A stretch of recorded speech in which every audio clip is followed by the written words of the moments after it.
Hello and namaskaram, everyone. I'm really happy and really glad that with your love and your support, I'm really very active these days and I'm uploading podcast regarding spirituality, regarding our lives, regarding readings, regarding traveling. So today we have a very special guest and he's none other than Ram Gurung Anna. Yes, Ram Gurung Anna. By profession, he's an engineer and he's a businessman. But beside all these, he chose to the part of spirituality. He chose the part to connect with the God. He knew that beyond everything, beyond career, beyond money, beyond materialistic things, the most important thing is to connect with God. The most important thing is yoga.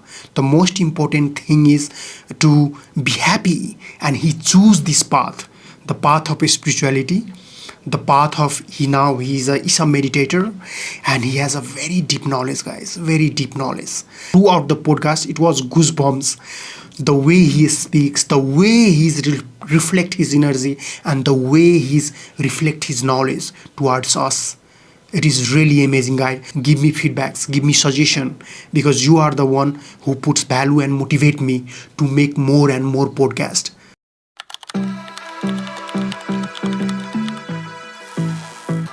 Ramana Namaskaram. I'm really very happy to invite you here again. Last time, I think 2 years back, where I started my podcast journey with you. And today we are here in a small studio, and the main purpose of this podcast is to invite people like you, and so that they share their experience, their journey of spirituality, and different kinds of phases and different kinds of journey they went through, so that it will put values to our audience and youths. So Ramana, I am really feeling very happy. I cannot express into my words today. I am really happy, and really Shiva and Sadhguru has blessed us to be here again. So tell us, actually yesterday I gave some instruction to ChatGPT. I just want to show that how technology has evolved. And I talked about you to ChatGPT version 5, that my guest is coming and he is Ramana, what he is doing and what he is up to. And he recorded everything, and I told her that do you have any questions you want to ask him? And she said yes. She has multiple questions, many questions. But among that, she want to ask you 2 questions, and we'll start from there. Actually, we'll start from there. Hello, are you there? Hello, are you there? Hi, yes, I'm right here, Baba. Just let me know what's on your mind today. So Ramana is in front of me. We are in the studio. We are doing podcast. So do you have any questions for him? You can ask him and welcome him right now. Absolutely, I'd be happy to jump in. Hey, Ramana, welcome to the podcast. It's great to have you here. One question I'm really curious about is how your experience was at the Sadhguru Ashram in the US.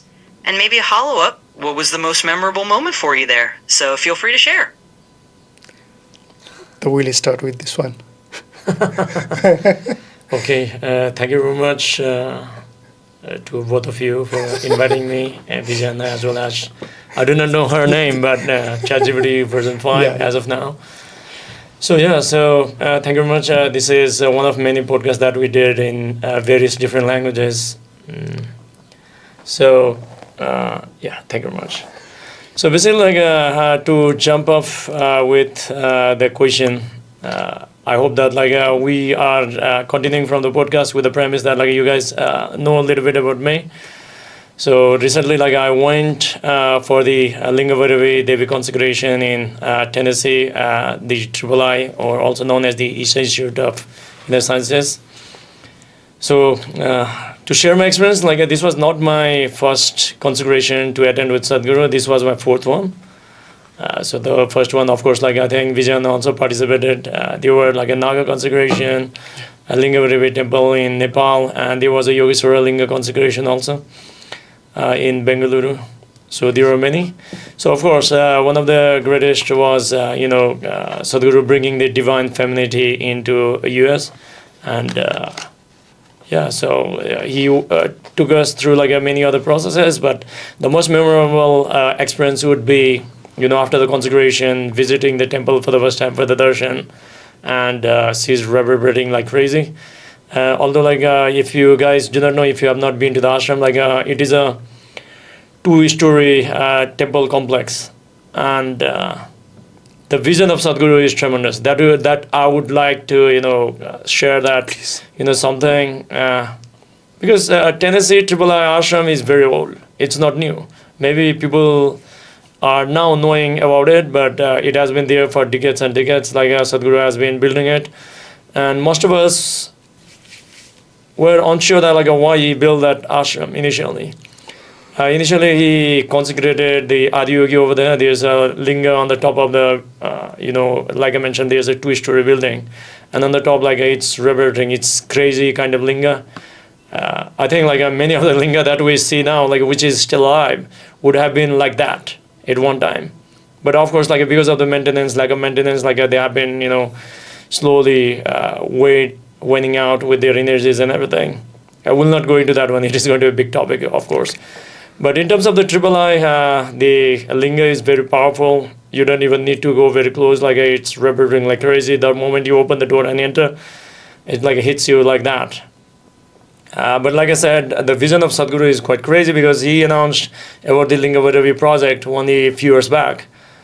And now when you go over there, you cannot believe like the sanctum sanctorum of the Devi is just under that linga. Wow. So you cannot believe like how long and how meticulous that vision was, that the eventual project was to bring Devi there. So entire ashram and then the linga was there to prepare for the Devi to arrive. And you cannot believe the crazy thing is it might sound like a crazy. I'm neither the believer or non-believer of astrology or numerology or whatever it is. But it's very uncanny that like I had actually shared one of the posts. If you're interested, like I can share that afterwards. You can include in the podcast, so that people can see it. Yes. Maybe embed in this picture while I'm speaking. If you look into the numbers of the roads, because in US like the roads are numbered. Okay, for example, here like we have a small country, so all the names are given towards the historical people with very significant people like Siddhartha Highway, Prithvi Highway, and so on. Ram Highway. There is Rampath. Ramsa. Ramsabad, yeah. So basically, like in US, like the roads are too many. Big highways are named and numbered. So if you, it's quite crazy that like the highways numbers are actually related with numbers that has to do a lot of significance with the Devi, and the number of nadis in your system, and number of chakras and everything. For example, I'll give you a simple example that one of the highway passing around that region is a 111. Wow. Okay, that is one. Okay. The other one is like the road that literally, like there's a highway and that directly leads to the Devi temple is number 8. I think you guys know about the significance of 8. There's Ashtamatrika for like 8 direction in Kathmandu Valley, like each of the cardinal direction, the Devis temples has been consecrated in Kathmandu, Bhaktapur and Patan. Yes. And not only that, like Ashtamatrika also comes with the the Ashtami, Mahashtami, I think Yeah, Ashtami is the very, very significant for the Devi Upasakas and Devi, practitioners and everything, whether in Tantra and all that kind of stuff. Ashtami is always regarded as the day of gaining the Siddhis, and that's where the word comes Ashtasiddhi also. So all these kind of things, Devi are there, and if you divide your hemisphere, both of this, with your chakras and everything, you will get like 108. You can divide that into 54 chakras on Ida and Pingala. All that number is there, and each numbers are multiple of that. Wow. It's quite uncanny and everything. And all the roads that joins, okay, And the moment you come out of that network, any of the roads that joins directly, indirectly, once it goes out, they don't make any sense. And it might be like a sound of like a little bit controversial and everything, but I'm just like sharing my experience. Before sharing, it might be like a quite tricky and funny and all that kind of stuff.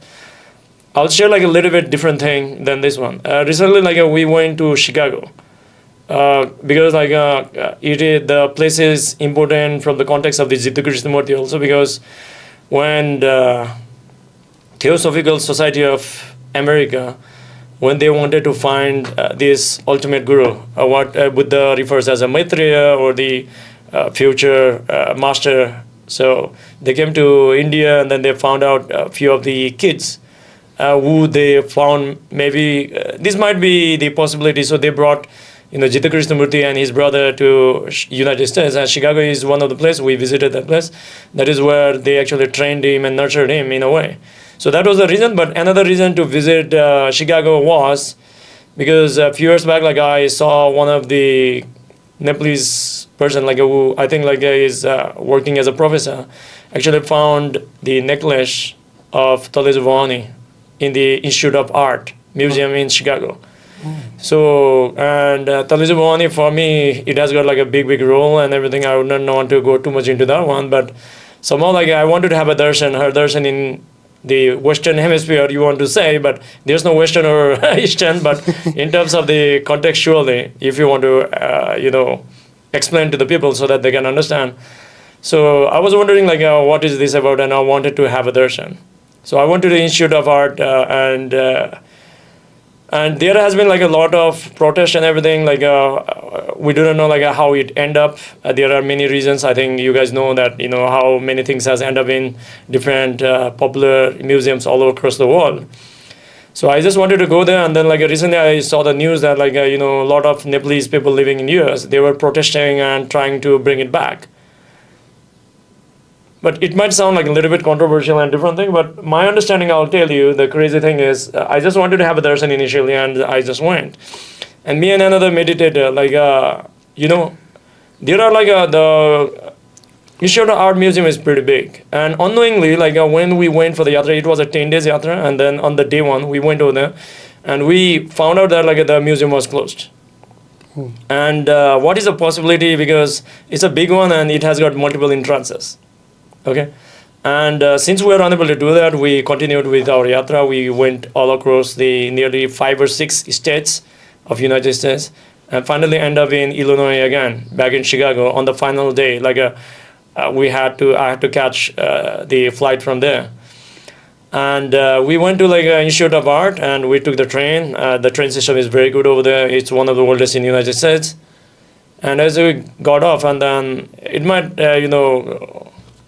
twist your mind, okay? So when we went over there, and then like, just like you mentioned, there are multiple entrances to the same building. Yes. And we took one of the entrances. I think it was a west one, possibly. I'm not sure. Google map looks like it's a west, okay? So as we went, and then I was in a queue, and I turned my head around, and then you're gonna believe the building number was 111. Oh, wow. And that hit me, and then like I checked the Lingam temple, and then this Institute of Art Museum, or you can say McMinnville, which is the place where III is, and Institute of Art, where the Chicago is, they actually fall in the same longitude actually. If you, for example, like this, if you see like this, if you draw this vertical line, it actually falls, the only difference is in terms of the degrees only, okay, few degrees. So, like I said, like it might be controversial, but my understanding is like the Devi chose to be there. Wow. Because, in terms of our identification, we might think that like I'm Nepalese, I'm Indian, I'm American, and all that kind of stuff. But what we refer as a divine, because what we refer as a Talesu is also, we see got the name because of the culture at the time, and the civilization of this kalpa. Because as you know, many people say that like a pre-Vedic era, the Pashupatinath is like at least like 8,000 years old. Okay, so we don't have any records of that time. Like we do not know like what languages people used to speak and everything, what kind of clothes they wore, like what kind of food they eat and everything. But 101% is sure that like they were capable of doing this kind of consecration, which is still alive in very crazy, phenomenal way. Wow. So my understanding is like in our limited understanding, we claim that like this God is ours, this deity is ours, and everything. I'm completely okay with that one because like that is the one of the way that the culture that is still surviving in Kathmandu Valley or the Nepal Mandala is like that. But in a way, like all these things that I went through and everything tells me that Devi actually chose to be there because, see, in one way or another, because we started migrating, yes, for whatever reason, political instability or looking for the better future or whatever, or you want to learn new things. So because of that reason, like people started exploring, and somehow like a whole lot of people from the Nepali culture or from Nepal, they're also living in US also. Yes. And they needed like a certain kind of energy center. I've been to like many Pashupatinath temples in US, and they are very powerful also. There are a whole lot of things you cannot believe like these kind of things are possible. It is still like throws me off this chair to speak. But just to come to the conclusion of that, the Devi actually chose to be there, but it's unfortunate that because of, again, it's the right of Nepalese people, it should come back to Nepal. But at the same time, like if you look from the greater scheme of things and everything, somehow like she chose to be there because there are a whole lot of things I do not want to discuss here. There are too many things, let's stop it here. Wow! I'm really very happy and very curious to know about. Yeah, it has to come back to Nepal at one time, but until that comes, she chose to be there in one way or another. Because, like I said, I neither have belief or disbelief with the numerology and astrology and everything, all this kind of inner sciences and everything, but I'm just sharing my experience that So you are engineer, that's why you figure out everything, or you are a spiritual, that's how it's coming to you? Or anyone can... See, one thing is, this is a follow-up question and it's a good one. To say that somebody is engineer, somebody is spiritual or something, this is actually a wrong way of labeling anyone. Because what we call as a material or spiritual applies only when you are living in the domain of your mind. Wow. Okay, if you are not living in the domain of mind, like there's no such thing as physicality, there's no such thing as a spirituality. It's the one entire system, isn't it? Yes or no? For example, like you cannot say that, okay, the earth, for example, like we have got like all these countries and everything mapped here. Yeah. This is only for our convenience. Yeah, exactly. And only for like this survival process, because just to control our resources and everything. But ask a plant, ask a tree, ask animals, birds, ask the wind, and all these things. Like there's no such thing as that, like that. So in terms of the engineering, I would like to say is, see, like there are two things. One thing is like you can get trained, but I think you might have met like so many people. Everybody goes to the school. Everybody studies math. Yes. But why like one person uses math more than the other person? So these are all the tools. These are all the tools, and they have got their own place in different things. But whatever reason, and I'm not even worried, what is the purpose or anything like that. After meeting, of course, like a Sadhguru, and in a big significant way, who actually helped me to establish in the way I am at the moment, and many other gurus in the past like that we do not know and everything, all those beings. And Kathmandu Valley is the product of all those gurus in the past. Wow, yeah, it's the product of too many gurus we don't even know. No, we don't even know. Yeah. So these are the tools to, once, of course, like you have to go into the college, engineering college, easiest way to get a job, because most of the people don't think that way. And now, like because of the condition of Nepal, that you can get the visa easily, like if you study engineering. That's a different thing altogether. No more inquiries. Yeah. I'm an engineer. Okay. Yeah, but I would say that these are all the tools. Just like Sadhguru says that whether you make the money or you do sadhana or whatever you do, we're eventually doing for the well-being of the human beings. The only thing that matters is are you only thinking about yourself, your family, or everybody else? Because our life is very short. We can die any moment. Yeah, exactly. And whatever is useful, it's a privilege. That's the reason, whenever you are willing, I'm also here. That's what is the only reason. Because whatever we know is limited. Limited, yeah. But I would tell that whatever I know is also very vast and very esoteric, and most of the people may not know or may not be interested also. That is the reason many beings will say that whatever we know is going to die with us 100%. Yeah. That is going to happen. But at least whatever we can share, we have a platform like yours, and it's a blessing to be with a seeker like you, who is making this possibility and giving us this stage to speak. Yeah. As you said, everybody has to die one day. This is sure. When you take birth, there is certain that we have to die one day. Yeah. There is no any other way. We have to die. This is certain. And why people don't understand that? Why people doesn't keep this in mind? I have read one book, and very important book written by Robert Greene, and he said that if people keep only one thing in mind, and that is that I have to die one day, 80-90% of chaos will go back. It will make human being more alert.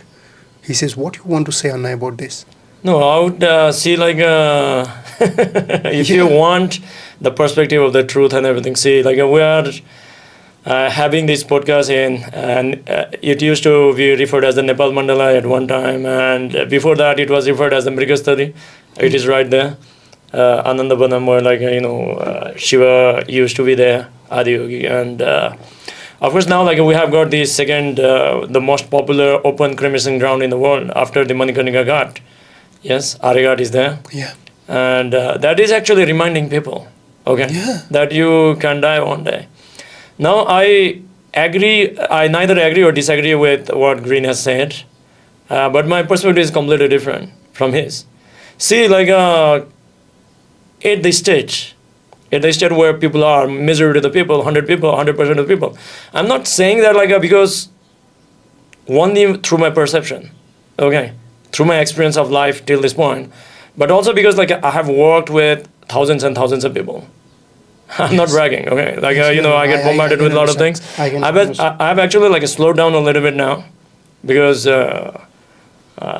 for whatever reason, I'm not going into that one, but. Still, people are still speaking with me, and when I'm working with people, we always try to give them the possibility. What are the next thing that can be done, in terms of yourself and in terms of somebody else? Yeah. Because at one period of time, people have great visions. Yes. From the rulers to the yogis to the local people. That is the reason Kashi was built. That was the reason Kathmandu Valley was built. That is the reason Ujjain was built. Yes. And if you go to South India, you will see one temple in every hill. They don't spare a single hill. Yes. And in Nepal also, you go to every hill, every place, every cave, banks of the river, it's there. Yes. So it is not like that, people never had this idea that they are not going to die. Yes. See, but what is going to happen is at this phase, coming back to current context. It's only other people who die. See, the thing is I think because I want to quote this a Western philosophy again, but I can use Eastern mysticism, of course. But if you go by the Western philosophy, you have heard about this Maslow's hierarchy of needs. Yeah. So see, people who are still struggling, and I would say that nearly 100% of the people will still be struggling entire life. Yes. You have to understand that part. Yes. And nearly 100% of the people in the world will never have a clarity. Yes. I can guarantee that one. Yeah. Now why that is actually going to happen is because, not for a very difficult reason, it's a very simple reason, is because of the limited identification with what they know. For example, I'm here. If I identify as a man, now like I'll be biased because my intellect, my mind is going to function as I'm a man. Yeah. The moment I sit here as a Nepali, my mind is going to function that way. Nepali. Yeah, it will have its own prejudices, biases, and all that kind of thing. If I live here simply as a being, now all the limitation will be gone, and I'll have 100% clarity with everything. Wow. That is how it is. Goosebumps. That is the reason, like people, when they represent a particular political party, Yeah. they cannot think beyond their party. Yeah. They cannot think beyond their nation. They cannot think beyond their spiritual lineage. Rules and regulations Yeah. they have to go So with. you can never have a clarity because of all that reason. Because somewhere you might be thinking that like okay, you might think that I have achieved so much and everything, and that is the reason like green has got its own experiences. I'm not saying like it's worthless, but it is a very limited way because that is a very perfectionist way, and perfectionist way is the worst thing you can do in life. You see, what do you actually need to know as a perfectionist? Because he says that everybody needs to know that you are going to die. Yeah. But I'll tell you that everybody knows they are going to die. Do you know, like if you go and speak with your family members or anybody, they know what to do, yes? So They know. Sadhguru- See, I'll tell you a simple example. Forget about that also. I'll tell you a simple example. Okay. Everybody knows that if I hit you, Yeah. you will get hurt, yes? Your heart. Yeah. You will get angry, and now we are having a nice conversation. I start eating you like that, like you will try to beat me also. You want to defend it. Just like that, like people eat meat every day, yes? People eat meat. A lot of people eat meat every day. Do you think that like they do not know that like animal also get hurt? What do you think? I think most of the people they don't know. No, they know. They know the animal get hurt. But like they have been blinded by the taste of the meat. Oh, That's wow. what it is all Wow. about. That's You would so, know what I'm saying. So the problem is not because they do not know, but to maintain that awareness 24 hours does not happen through mind. You cannot do that. wow. It is impossible thing. Everybody knows. See, like you go to Aragat, you see, oh my God, life is so ephemeral. They feel It there. can- it can go away any moment. But the moment you open your mobile phone and gone, everything is gone. So the question is, it's not like everybody knows. Wow, convinced. Yes. So I'm not saying that like I do not agree or disagree with Green because he has got his own experience, but through my life experience and through interacting with thousands and thousands of people, I'm sharing from my experience that everybody knows what they should do. But they are not alert. Anytime when you see the mobile phone or when you indulge in any kinds of pleasure, Yeah. just you forget that. I want to actually. They don't even know that like they are indulging in pleasure. That's the big thing actually. Yes. For example, like I see, Pashupatinath is there. Yeah. How many people actually goes to Pashupatinath and take their time to meditate and try to know the mysticism behind the Pashupatinath? No, very few. How many people? Very Yeah. few. Everybody is coming there, yes? Yeah. Yes, very few. Yeah. So why the consecration actually took place actually gives an answer. Wow. And that was the whole reason, like nearly 18 months, like I dedicated myself and few other meditators joined on the way to explore all, Indian subcontinent and Tibet, entire region, to identify these energy spaces only because of that reason. Wow. Because, see, like the entire thing about like, maintaining the awareness. For example, like when I'm talking with you at the moment, till now, like I don't have a break in my awareness so far. Okay, I'm not using my memory to have a conversation with you. Oh, yeah. So it is like this. That is the same thing like I felt tremendously, okay? I felt tremendously when, as you know, like I think you may know me a little bit about because we had this sepsal campaign in Nepal. Yeah. And I felt tremendously, our meditators, everybody, we did for 6 months, literally killed ourselves, no time for eating, sleeping, shitting, and even, you may want to blur that out, shitting and everything. Oh, but, goosebumps. and even, no time even for sadhana also. Oh, yeah. So, just like you asked about this ChatGPT about karma yoga. Yeah. So, it was beyond karma yoga, you can say. Because it was a very time-limited thing because we had to do certain kind of thing within a limited time frame. So we did that one, and then we felt the face first. And it might be like a triggering to a few of the meditators also. But I'll tell you, like when we met a person on the way, on the road, like some person for the first time who is walking on the road, and I tell them that, do you know that like the soul is dying, and within 20 years time we'll have only like a 50% of the food left. Yes. That basically means that like there will be chaos in the world and everything, but we have a real power to change it by bringing something in, legislation and in the policies, government policies and everything, and that way we can make some difference in the world. And we had to write the letter, email to the Prime Minister, Honorable Prime Minister and Honorable President of the country, and they were happy they did it. Okay, they were shocked initially that, okay, wow, soul is dying, I didn't know. But if I meet him, the same guy, the next day, maybe like many people have not even thought this way. If you meet the same guy next day and I tell him the same thing about the same soul, he will say, oh, I know this already. I heard about it yesterday. But is knowing is going to make any difference? No. No, yeah. It's not going to make any difference, yes? For example, just like that, like you know that if you don't eat, you are going to die, yes? Yeah. If you eat bad food, you are going to have all the blockages in your arteries and you are going to have a stroke one day. True. Do you think like people do not know? Everybody knows. But why like people are going into all these restaurants again? See, that is the level of unconsciousness there is. Unconsciousness, wow. Now the next thing is, that is completely fine. I can forgive this guy. This guy is just a random guy. He has got so many things to do. Okay, at least like he wrote a email to the Prime Minister and everything. Then came the question that initially there were like a lot of people. I don't want to criticize too much, but I'm always critical to myself and to everybody. We had to. So even with the volunteers also, initially there were like 10, 12 people. We did like massive events. You cannot believe. Like one of the largest events that was done independently was in Pokhara. We had like 3,000 people, full house, mayor, all the people from wards, like 33 wards are there. We literally killed ourselves, you can say, in a way. You have to see my picture about that. Like it was drained, completely gone. Okay, just a skeleton only. And I'm not bragging like what I'm doing, but I'm telling you the significance, what it is all about. Yes. And see, like initially there were like 10 people, 100 people, whatever it was.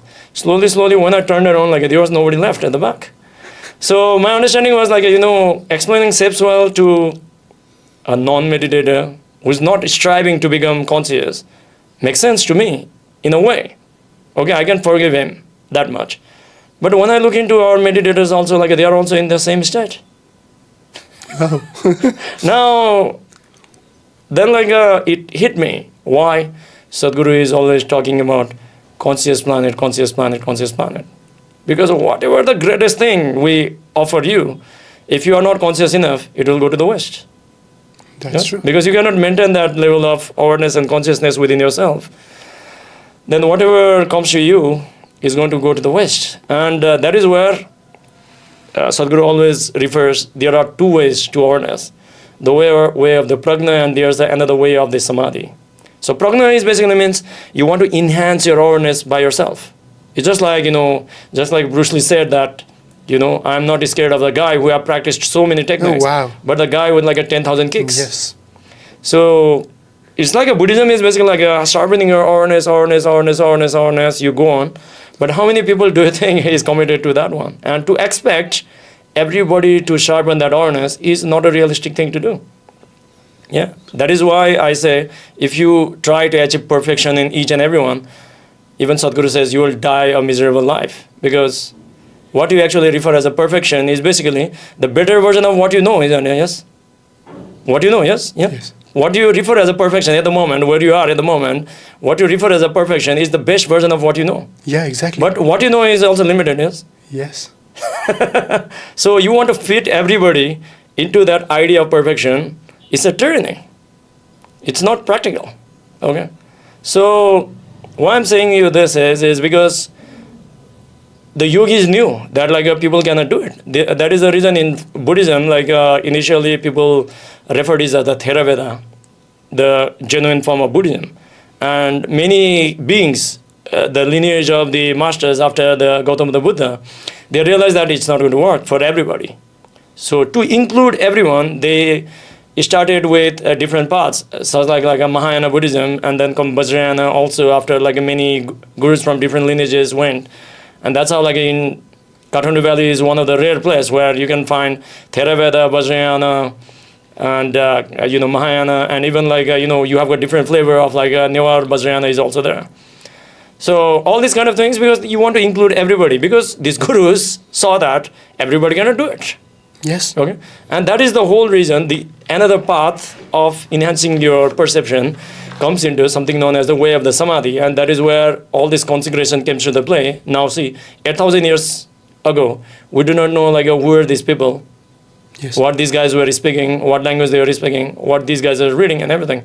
But just because of the name of the Pashupatinath, yeah, so many thousands and thousands of people, and today is a Tej. So many people are visiting this area. Just one day they become conscious what kind of clothes you should wear. You should be fasting. Yes, fasting is going to have your psychological, physical, spiritual benefits. It prepares you to receive the energies of that place. Whether you are conscious or unconscious, at least for one day, they are becoming conscious one day because of these energy spaces.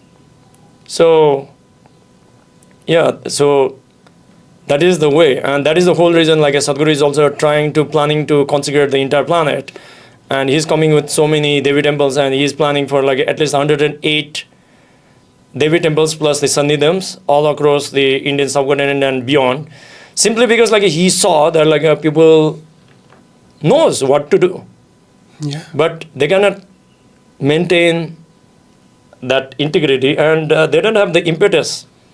Because see, like if you really want to become conscious, the only way to become conscious is not through books. You cannot never do that. Yeah. But books are the starting point to know that like there's a possibility. Because we know Gautama Buddha because of the books.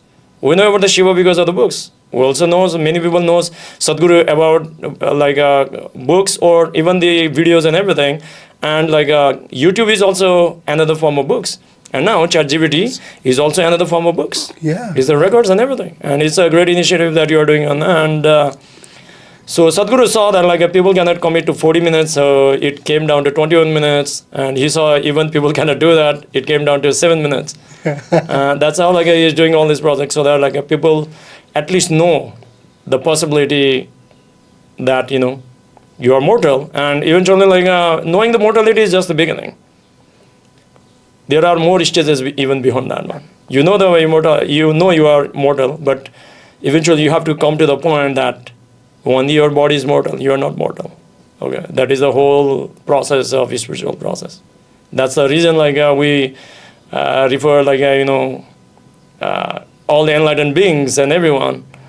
Like I wouldn't say like there's not too many words, but you can say that their energy footprint is still there everywhere. Yes. Shivpuri Baba Samadhi is right there. Yeah. If you go and sit there, like you don't need like people who follows Osho, people who follow Sadhguru, who don't even follow anybody else. Like who just do Buddhist meditation. They can go sit there and then Boom. they can know that like is still there.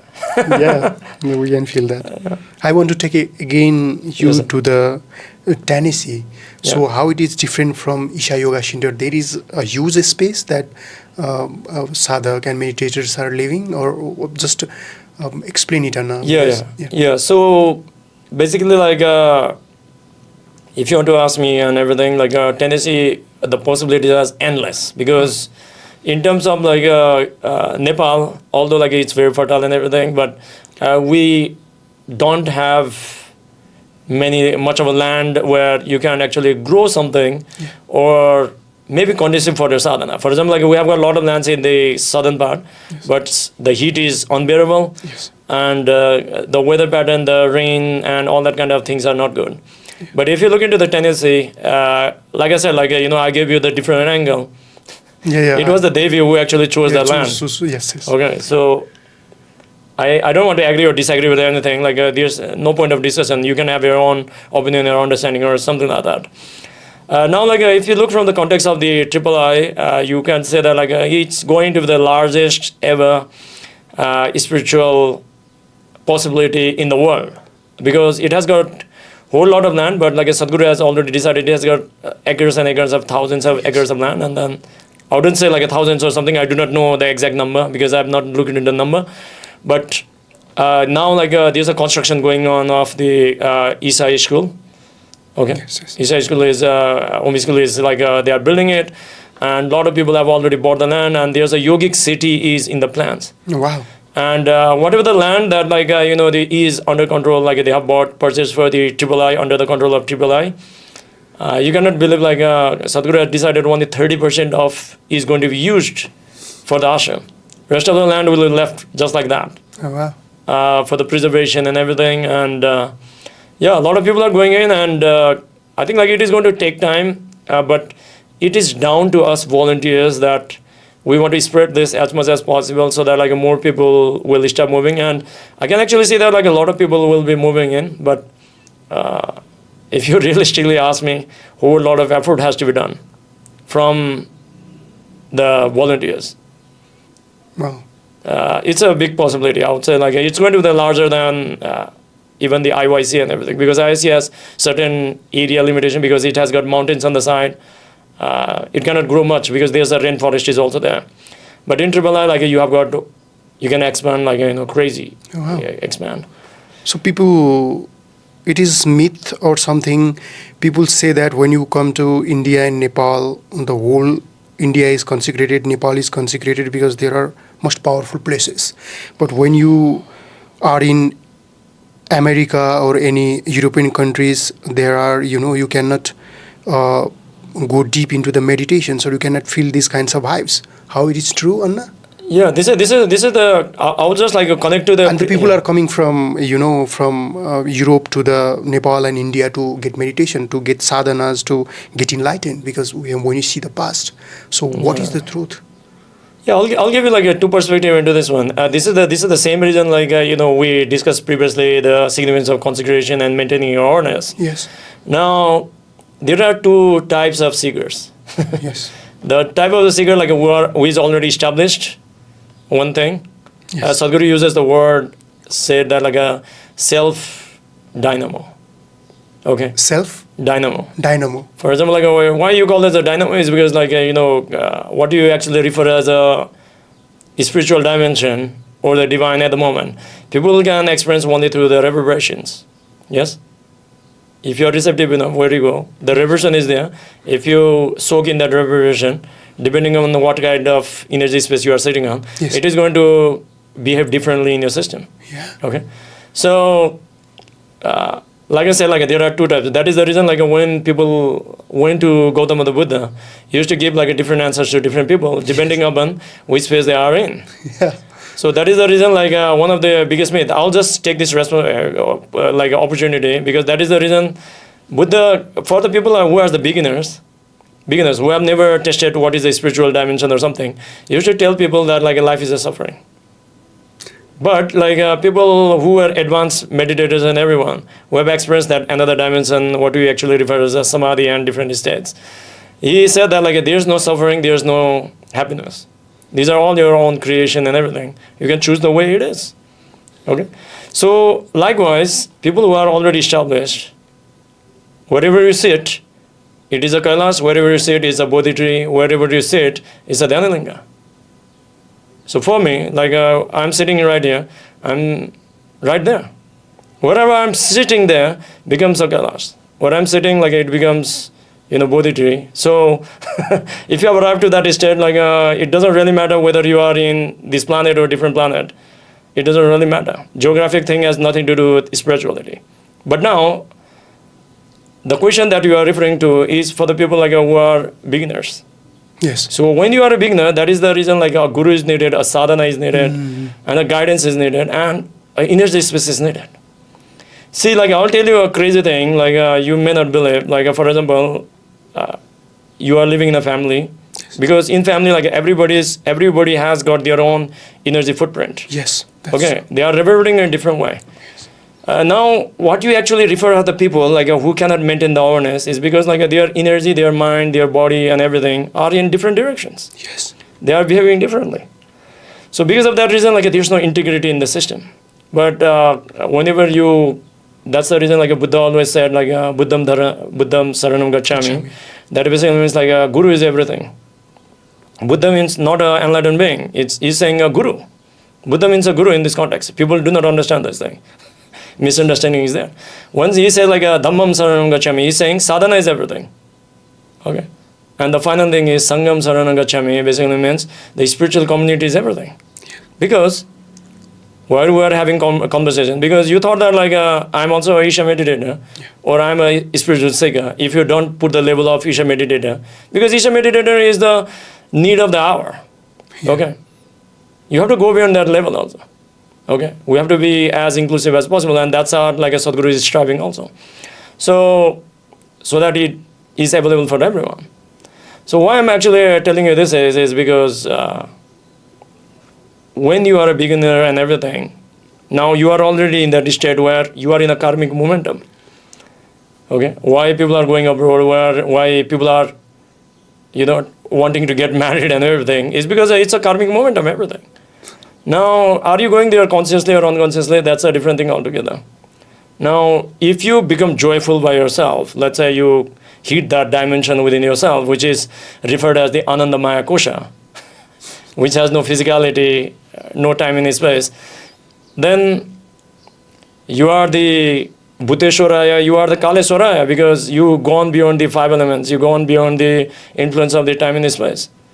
So in that kind of space and everything, it doesn't really matter. But like I said, people who are just the beginners and everything, to know that, they have to go to these spaces initially. But if you got stuck into that one, that is a very disappointing thing, because eventually, if you are really a spiritual seeker, after a while, even after having a samadhi states and everything, going through all these places, like you come to Kathmandu, you go to different places, you got that test. If you are a really spiritual seeker, you should be getting frustrated. Yes. You should be frustrated through spiritual experience. Okay? You should not feel that, I had this experience and then you just lie down. Eventually, it's not going to make much of a difference, because you have seen people who have tried a different kind of jari buti and different kind of things. They've experienced these kind of things, even more crazier experiences than spiritual experiences. But it's not enduring. It's not making any transformation in your life.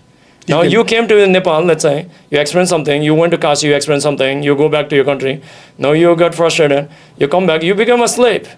Yes? Oh, wow. Yeah. Yes. You have to come back to India again and again. What's the point? That is not a spiritual process. That is what I actually invented a word. Because I was in that state. That's the reason I know what people go through. I invented a word called a nirvana junkie. So that's when you're frustrated. Then you have to look for the real thing. You have to go for the guru. For the one who knows. Okay. Because I got frustrated with that one. And that's the reason whenever I took people to the yatra, people are having wonderful experiences. I told them it's the time to go. Because I want them to get frustrated. Because if you feel good, I've seen so many meditators, they go to that temple every day. There's no growth is going to happen. Yes, exactly. No, just on additional questions, just follow-up questions. When we go to the very powerful temple, like in Kathmandu and anywhere in this world, what 5 things or how many things one simple visitors should have to understand, what they have to do while they are in temple, so that they can feel some kinds of vibes going to such a consecrated and powerful places? Yeah, that's an amazing question actually. Yeah, exactly. And I'll tell you the crazy thing is, just like I said, people know, but they cannot maintain the awareness. But here, this is quite opposite, because people think that they already know. That's the reason they don't ask this question. See, one of the things you need to keep in mind is to claim that I know something is not a good thing to do in today's world, because there are a whole lot of people they start doing their own policing and everything. Okay? Yes. For example, if you write something in the Instagram or a Facebook or something, a lot of people will come and criticizing something like that. And I've arrived to the point that I've worked with so many people. I know that what works and what does not work. Yeah. And Sadhguru always says that you have to do only that works. That is the reason I've toned down myself completely. It's just the version of Sadhguru what you see, it's actually sad. He has chopped off his wings, chopped off his third eye, all that kind of stuff. He have to tone down his energies, and he has to walk like a normal person. Yes. Because like people cannot accept the way he is. And that is the problem with all the little bit, I wouldn't claim myself to be like advanced meditator or something, but since you have invited me and asked me, that basically means that like, I have something to share. Yeah. Okay. So when I take people to the yatra or something, because there are a lot of yatras I'm conducting, 4 or 5 continuously. See, like unless a person who is coming for a yatra, unless they are willing, I cannot push them to an extent. Yes. Yeah. For example, like even if you have a family member, like if you ask them certain thing, if they are not willing, a lot of chaos is going to happen even in the family. Yes. Yeah. Yes.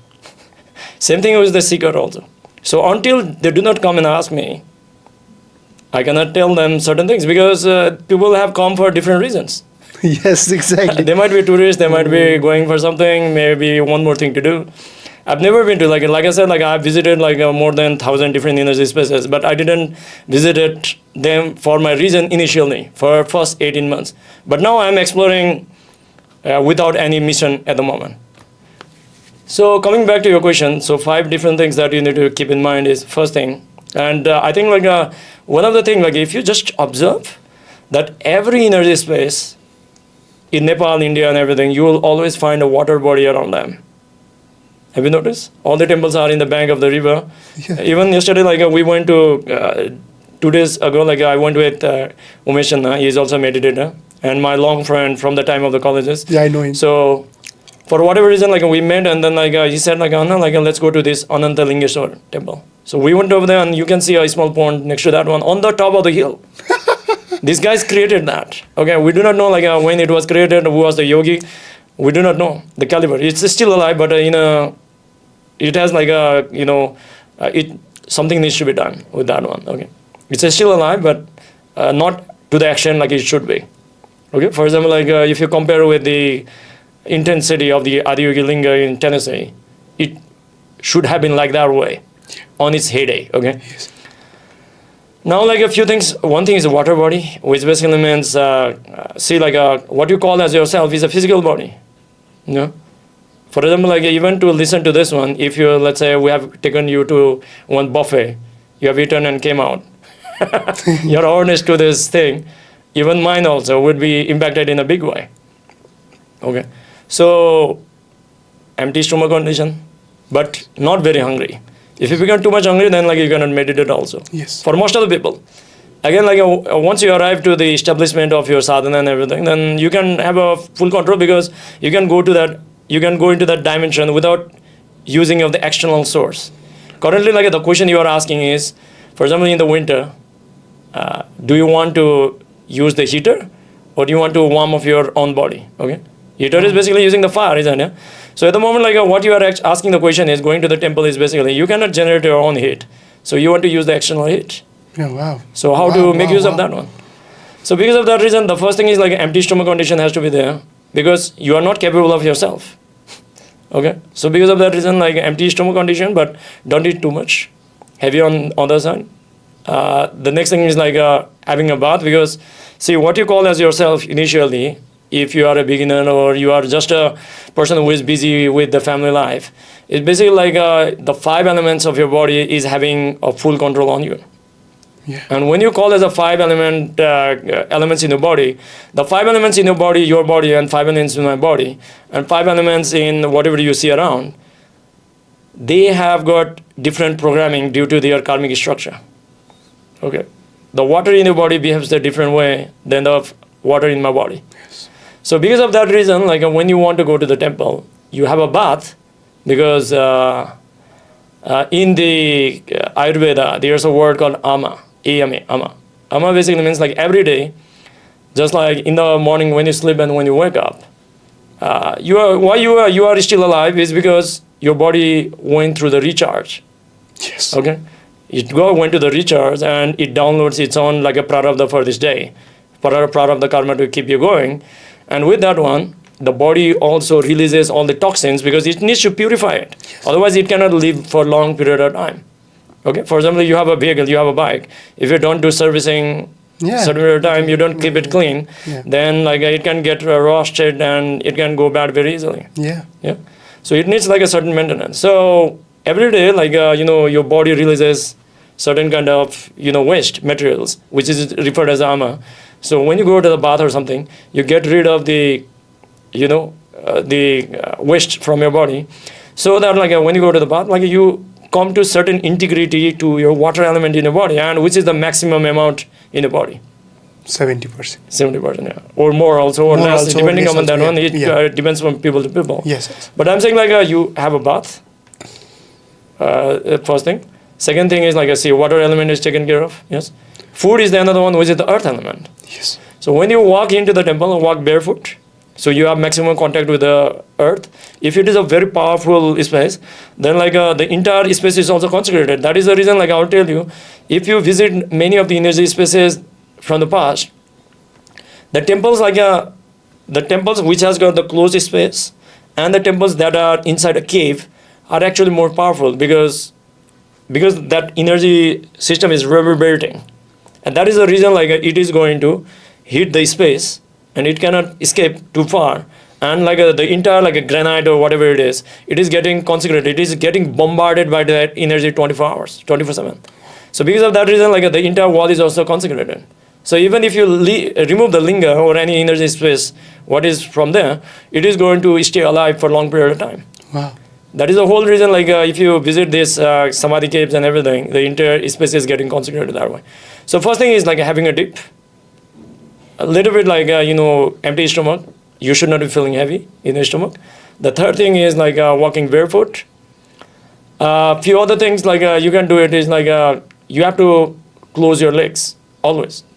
And do not face your legs towards the energy space. The reason is because when you go over there, see, if you are looking for a materialistic well-being, I think I should not be saying, but since the question is there, I should be saying, using this opportunity. If you expose your lower part of your body, then your lower chakras will get energized. And that's how people become very materialistic and everything. I think you must have seen. And they become successful, materialistically very powerful people. But they have not got the life sense. Yeah. They have not transcended that individuality. That's true. Another thing is going to be do not eat around that energy spaces, because once you eat, you will be opening your lower chakras.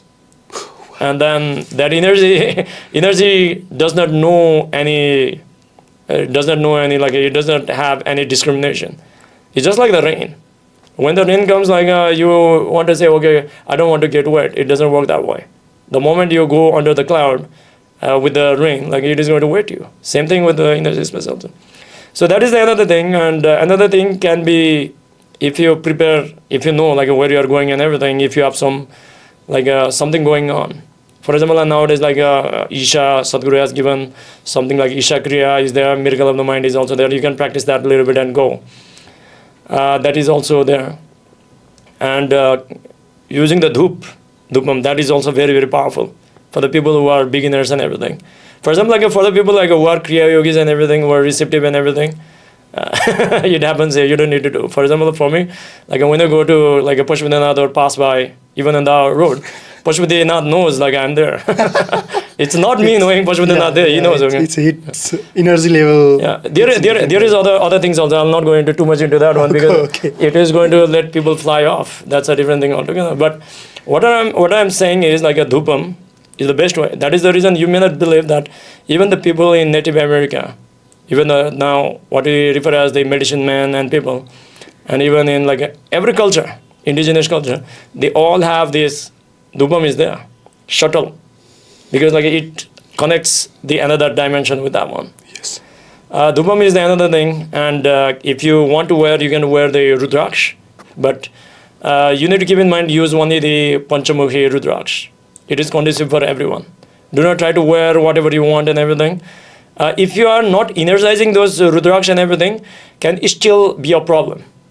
Because now if you don't use, I think this science is also gone now. See, when you are wearing a rudraksh, you have to energize it first with the higher dimension of power than yours. If you bring, see, for example, let's say why you are wearing rudraksh is because it's associated with Lord Shiva. Yeah. Where people from the Buddhism tradition, in many sects, they're wearing the bodhicitta mala and everything. But what you need to keep in mind is psychologically you wear Rudraks because it's the energy of the Shiva. You think that, okay, it's the Shiva, Rudraks and everything. But if you don't charge it and you wear it, what is going to happen is now you are programming the Rudraks based on your energies. Oh, wow. Wow. Now, that's not a right thing to do. Wow. That's not a right thing to do because, you are already distorted, let's say. Yes. If you are a realized being, then that's a different thing altogether. Then you don't even need a Rudraksh. But now you are Rudraksh, wearing Rudraksh. Now your energy system, because you have got 114 chakras, and depending on which chakra is activated in your system, let's say you like foodie, you are a foodie. Now, and you like nice food to eat. Now you will be maybe charging your Rudraksh in a Swadhisthana way, in more dominant way. Now there's no point of doing it. Okay, it's just for a decoration. You look like you are spiritual, but it's not good. So because of that reason, before you wear it, for certain period of time, depending on what kind of high energy space, you have to leave the Rudraksh in that space, close to in that sphere for certain period of time, so that it retains it. That energy. Wow. But after you wear it, now if you are doing a certain sadhana every day, that energy is stored in this one. That is the reason, if you just do 21 minutes of sadhana, you can go on like that for 24 hours. Just we cannot take the Rudraksh and we can wear. Just we have to do certain process and then we First of all, it has to be recharged. That is the reason, when you go to the Pashupatinath. What is the process to recharge? How one can? No, in the Pashupatinath, they do regularly, but those people who are away from any temples or anywhere and they want somebody can recharge and then give it to them. For example, everything that you buy from Isha, what they refer as a consecrated. Yes, no problem. Okay, Yeah. This is on. Okay. So basically, whatever the consecrated material that you buy from Isha, they have been in the space of Dhyanalinga or the Linga wherever for a certain period of time. And for example, we are in Kathmandu Valley at the moment. So in the Pashupatinath, what they do is if you go for the Rudra Abhishekam or something like that, different kind of process, Yes. Which you can start from 8 a.m. it starts. So if you go inside, you have to ensure that the Rudraksh is also not damaged. Okay, not distorted. You have to check everything. Okay. And it needs to have 108 with a bindu. There are a lot of things. I'll not go into that one. So when you take it over there, you leave it there around the linga or in the sphere and do certain kind of process. It will start absorbing that one. Oh, wow. But nowadays, just taking the Rudraksh, touching and giving, that is also a good thing, but not good enough to charge in a very powerful way. Wow. It is really, really sad thing that is going on. And one of the dangerous thing nowadays, what I'm saying is when you go to the temple, there will be a lot of people who will be giving you the Rudrakshamala for free. Yeah. And during the last yatra, these were given, and these are very dangerous because some of them are distorted, damaged, and all that kind of stuff. Yeah. You should not be wearing that one. And why 108? Because these are the number of chakras that you can work on. So let's not go into too many things, that is going to be too much. But Rudraksh is one thing, you should wear it. But you have to be recharged with the power that is higher than yourself. Oh, wow. Because what you actually refer as the energy system or the temple is basically, let's say this is a cloth. This is the first time I'm wearing, so it's nice. But if I keep on wearing every day, it will start stinking, and not only that, it will have a lot of wrinkles. Yes. What we actually refer as energy space or temple is basically, it is going to refine your energy system, and it is going to iron out your energy body. So that it will be just like a new thing. Wow. Yeah. So these are a few of the things you can do, and of course the bells are there, all that kind of stuff, and of course vibhuti is the another thing, depending upon where you are going. If you are going to the Devi temple, that's a different thing altogether. For example, certain kind of ritual processes are being done. In Nepal, it's more prevalent. You have got mantras and different kind of rituals that you can do for a specific purpose. That's a different altogether. And another thing is just putting turmeric or organic material in the third eye. You don't need to put it like this. You don't need to put it long way. I can see people are putting on the nose. It has no use. You putting here, it doesn't have any use. You don't need to make a trishul or whatever it is. Okay. But instead that it hits your agna. Wow. Okay. Why it is? Because you don't need to take somebody's word. If you just sit like this, even if you're not meditating, you'll become very, very focused. Wow. And when you get focused And if you know how to push your energies, life energies into that direction, you can penetrate so many things and you will have a clarity that way. And that is the reason like Ardhanarishwara, the deity Ardhanarishwara is a representative of the Agna Chakra. Wow. That is why like when Adi Shankaracharya is saying, I'm not this, I'm not that, and Shivam, Shivam, he's just talking about the Agna Chakra and Sahasrara. Wow. He's not talking about anything beyond that, below that one. So in that state, you have gone beyond the dualities. Okay? You are neither Shiva, you are neither the Shakti in terms of the duality. There's no male, female left. And that is the reason like you can see everything as it is. Okay? So, because, see, that is the reason in the past, like why the need of the Guru. Because see, what you're gonna do, you trust your life on the words of the Guru. Yes? Yes. That is the reason. Because you don't have opened this one up, you don't have a mastery over your Agna Chakra. But now, you use the word of the Guru as a path. Yes. Okay. That's how you don't have a clarity, but you know like what to do.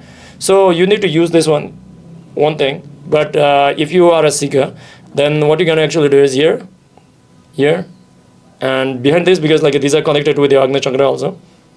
And then your Anahata, and you can go up to the Madhupuraka, but don't go below that one. Okay. Because lower chakras, like one of the reasons people may not know why there are no Brahma temples and everything is because your survival process is highly compulsive and automatic by itself. Okay, you don't need to think about the hunger. Yes. Hunger is going to push you.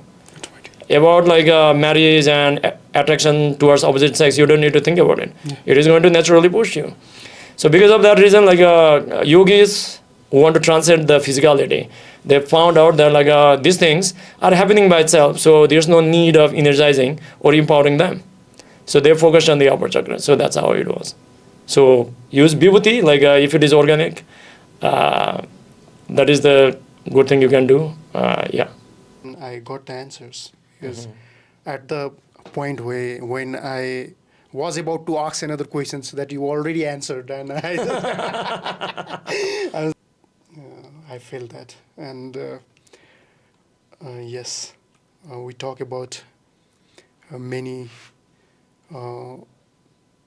triple I's and spiritual things when you will go to temple, what kinds of power and what kinds of things we have to consider and everything. And that is really very important for all of us, all the people who are going temple first times, what they have to do, to feel that. Going temple and coming back doesn't help, I think. We have to feel the vibes, we have to feel the energy, we have to feel... It is going to work in a way, but it's a very slow process. For example, like let's say, I would use the example that works for everyone.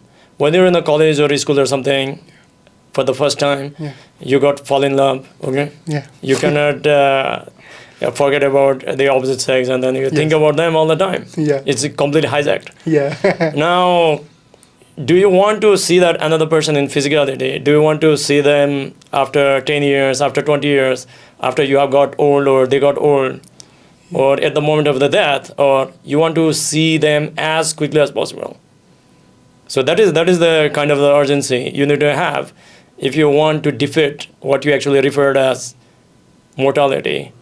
And another thing is like you want to know like what all this life is all about. But like we mentioned earlier, that like not everybody will be arriving to that point. But as conscious beings, when we have a guru like Sadhguru, we have to ensure that like these possibilities are available to everyone. And that is one of the reasons like we conducted this like yatras, and we did one 30 seconds video with Sadhguru's voice on the top of that one. People meditated around the temples. Yeah. You cannot believe like if you may ask me that realistically, how many yatras can I conduct in my entire lifetime? Very few. It's not practical also. Yes. But once we created that video, because of the help of the social media and everything, it hit like more than 2 million views. Wow. And out of 2 million, like even 1% people goes to the temple and sits there, it's going to work one or the other. So I'm not saying like it's not working, but it's a slow process if you don't have a guru or a spiritual process. So if you're willing and everything, then inner engineering is there, inner engineering program to begin with, and now you can do it online. Like you cannot, complain that like, okay, I'm living in this place, why it is not happening here. You cannot say that. Now it's available. Like if you're gonna do that, Miracle of the Mind is there. Just 7 minutes to begin with. Yeah. Yes. Like that. But again, like if you want to go faster, like there are ways.